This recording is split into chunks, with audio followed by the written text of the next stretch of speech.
பரந்த துண்டு பிரசுரங்கள் காசாவின் தலைவிதி பற்றி கவலை கொள்ளாத அமெரிக்கா மற்றும் ஐரோப்பா. ஒப்பந்தம் மீறலுக்கான முழு விலையையும் ஹமாஸ் செலுத்த வேண்டும். நெதன்யாகு சபதம். 700க்கு மேற்பட்டு பாலஸ்தீனிய விளையாட்டு வீரர்களை கொன்ற இஸ்ரேல். காசாவை மீண்டும் கட்டியெழுப்புவதற்கான திட்டம். கூட்டணியில் முக்கிய நாடுகள்.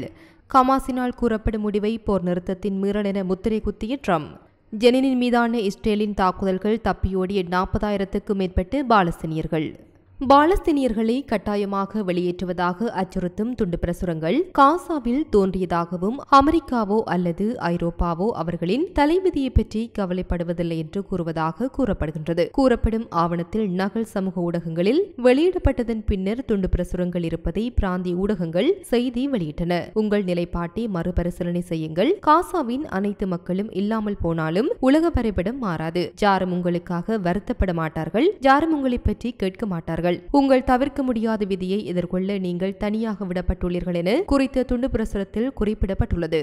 ஹமாஸால் விடுவிக்கப்பட்ட உடல்களில் ஒன்று காசாவில் தடுத்து வைக்கப்பட்டுள்ள எந்த கைதிகளுடையதும் அல்ல என்று இஸ்ரேலிய ராணுவம் கூறியதை அடுத்து இஸ்ரேலிய பிரதமர் பெஞ்சமின் நெதன்யாகு பாலஸ்தீன இயக்கத்தை கண்டித்துள்ளார். போர் நிறுத்தத்தை மீறியதாக இஸ்ரேலிய ராணுவம் குற்றம் சாட்டியுள்ளது. ஹமாஸ் அரக்கர்களின் கொடுமைக்கு எல்லை இல்லை என்று அவர் ஒரு வீடியோ அறிக்கையில் கூறினார். இந்த கொடூரமான மற்றும் தீய ஒப்பந்தம் மீறலுக்கான முழு விலையையும் ஹமாஸ் செலுத்துவதை தனது அரசாங்கம் உறுதி செய்யும் என்றும் நெதன்யாகு குறிப்பிட்டுள்ளார். இந்த நிலையில் உயிருடன் உள்ள மற்றும் இறந்த நமது அனைத்து பணிய கைதிகளையும் வீட்டிற்கு கொண்டு வருவதற்கு பாடுபடுவதாக பிரதமர் உறுதியளித்துள்ளார்.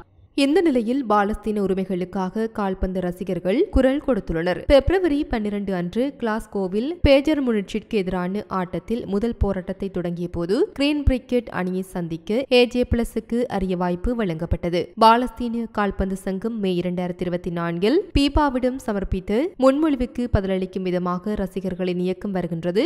இஸ்ரேலை பீபா அமைப்பிலிருந்து இடைநீக்கம் செய்ய கோருகின்றது. இஸ்ரேலின் கால்பந்து கூட்டமைப்பு பாலஸ்தீன நிலத்தை இஸ்ரேல் சட்டவிரோதமாக ஆக்கிரமித்ததில் ஈடுபட்டதன் காரணமாக பீபாவின் விதிமுறைகளை மீறியதாக குற்றம் சாட்டப்பட்டுள்ளது. 2024 ஆண்டில் இஸ்ரேல் மீது 3 முறை தடை விதிக்கலாமா வேண்டாமா என்பது குறித்து முடிவெடுப்பதை பீபா தாமதப்படுத்தியது. அக்டோபர் 2023 முதல் இஸ்ரேலிய படைகள் காசாவின் விளையாட்டு உள்கட்டமைப்பை அழித்து 368க்கு மேற்பட்ட பாலஸ்தீனிய கால்பந்து வீரர்களையும் குறைந்தது 95 குழந்தைகள் உட்பட ஒட்டுமொத்தமாக 700க்கும் மேற்பட்ட விளையாட்டு வீரர்களையும் கொன்றுள்ளன என தெரிவிக்கப்பட்டது.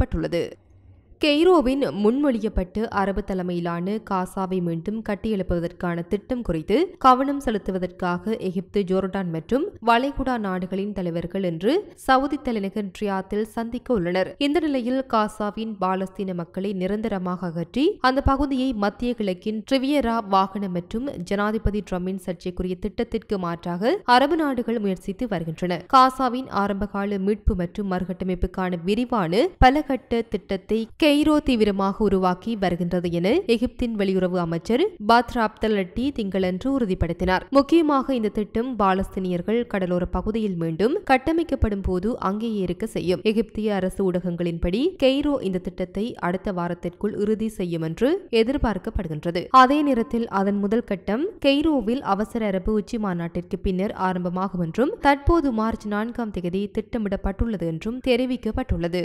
இந்த நிலையில் பாலஸ்தீனியர்களை வலுக்கட்டாயமாக வெளியேற்றுவதை தடுக்க அரபு நாடுகள் ஒன்றுபட்டு முடிவெடுப்பதும் முன்னோக்கி செல்லும் முயற்சிகளும் தான் இப்போதைய நம்பிக்கையும் எதிர்பார்ப்புமாகும். அல்லது குறைந்தபட்சம் காசா பகுதியிலிருந்து பாலஸ்தீனியர்களை இடம்பெயரும் ட்ரம்பின் திட்டத்திற்கு முற்றுப்புள்ளி வைக்க எகிப்தில் சவுதி அரேபியாவும் பிராந்தியத்தில் உள்ள பிற பங்குதாரர்களும் மாற்று திட்டங்களுடன் முன்னேறுவதை காண்கின்றோம். எனவே வெளியேற்றத்தை நிறுத்துவதற்கும் இறுதியில் ஒரு முழு மக்கள் தொகையையும் இன அழிப்புக்கு வழிவகுக்கும் திட்டத்திற்கு முற்றுப்புள்ளி வைப்பதற்கும் அரபு நாடுகளிடம் இது ஒரு நேர்மறையான நடவடிக்கையாக கருதப்படுகின்றது.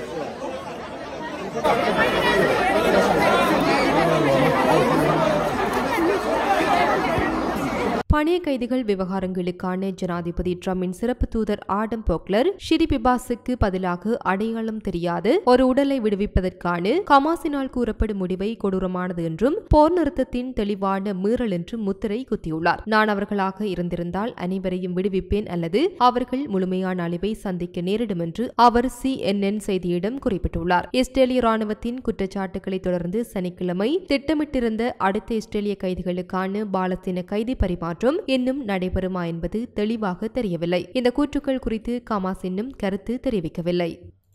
கடந்த 15 மாதங்களில் இடம்பெயர்ந்த இடங்களில் மக்களுக்கு ஆதரவு அளிக்க நெருக்கமாக பணியாற்றும் ஐக்கிய நாடுகள் சபை மற்றும் பிற சர்வதேச மற்றும் உள்ளூர் அமைப்புகளிடமிருந்து பலமுறை அழைப்புகள் வந்ததாக தெரிவிக்கப்பட்டுள்ளது. இப்போது போர் நிறுத்தம் தொடங்கியுள்ளதால் காசா பகுதிக்குள் உடனடி நிவாரணம் மற்றும் உதவி வருவதற்கான தேவை முன்னெப்போதையும் விட அதிகமாக உள்ளது. இந்த தருணம் வரை காசாவிற்கு வரும் உதவித்தொகை, உணவு அல்லது பிற அத்தியாவசிய பொருட்களை ஏற்றி செல்லும் லாரிகள் பல மாதங்களாக ஏற்பட்ட பேரழிவுகளாலும் கிட்டத்தட்ட அனைத்து வாழ்க்கை முறைகளின் அழிவாலும் உருவாக்கப்பட்ட பல சவால்களை எதிர்கொள்ள போதுமானதாக இல்லை. காசா பகுதிக்கு மட்டுமல்ல, அங்குள்ள மக்களின் உளவியலுக்கும் மிகப்பெரிய அளவிலான அழிவு மற்றும் பேரழிவு ஏற்பட்டுள்ளதாக குறிப்பிடப்பட்டுள்ளது. இந்த நிலையில் இஸ்ரேலிய ராணுவம் ஜெனின் மற்றும் அதன் அகதிகள் முகாம், துல்கரிம் மற்றும் நுர்ஷாம்ஸ் அகதிகள் முகாம் உட்பட வடக்கு ஆக்கிரமிக்கப்பட்டு மேற்கு கரையின் பல பகுதிகள் மீது வாரக்கணக்கில் பெரிய அளவிலான தாக்குதலை நடத்தி வருகின்றது. இதனால் டஜன் கணக்கான பாலஸ்தீனியர்கள் கொல்லப்பட்டனர் மற்றும் ஆயிரக்கணக்கானோர் தங்கள் வீடுகளை விட்டு வெளியேற வேண்டிய கட்டாயம் ஏற்பட்டது. இஸ்ரேலிய ஆக்கிரமிப்பிற்கு எதிரான பாலஸ்தீனிய எதிர்ப்பின் மையமாக இந்த முகாம்கள் நீண்ட காலமாக இருந்து வருகின்றன. ராணுவம் நூற்றுக்கணக்கான வீரர்களையும் புல்டோசர்கள் நிறுத்தியுள்ளது. அவை வீடுகளை இடித்து முகாம்களில் உள்ள முக்கிய உட்கட்டமைப்பை சேதப்படுத்தி தண்ணீர் மற்றும் மின்சாரத்தை துண்டித்துள்ளன. இந்த தாக்குதல்கள் 40,000க்கும் மேற்பட்டோரை தப்பியோட செய்துள்ளதாக UNRWA தெரிவித்துள்ளது. ஜெனின் மீதான இஸ்ரேலின் தாக்குதல்கள் ஒரு மாதத்திற்கு மேலாக நீடித்தன. அதே நேரத்தில் துல்கரி மீதான தாக்குதல்கள் 3 வாரங்களுக்கு மேலாக நீடித்தன. மேலும் நூர்ஷாம்ஸ் அகதிகள் முகாம் மீதான தாக்குதல்கள் 13 நாட்களாக தொடர்ந்து வருகின்றமையும் குறிப்பிடத்தக்கது.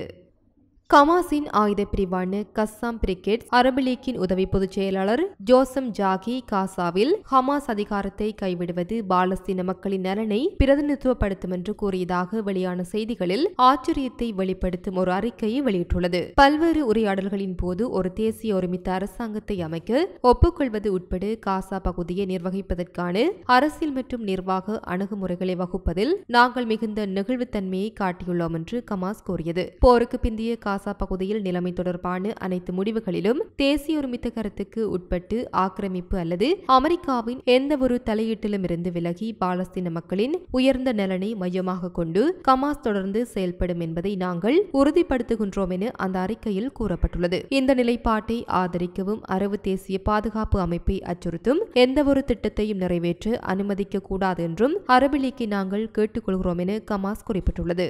இது போன்ற பல செய்திகளை தெரிந்து கொள்ள நம்முடைய சமூக மீடியா யூடியூப் சேனலை சப்ஸ்கிரைப் செய்து அருகிலுள்ள பெல் பட்டனை கிளிக் செய்யுங்கள். மேலும் செய்திகளை உடனுக்குடன் தெரிந்து கொள்ள சமூகமீடியா.com என்ற இணையதளத்தின் வாயிலாக எங்களுடன் இணைந்திருங்கள்.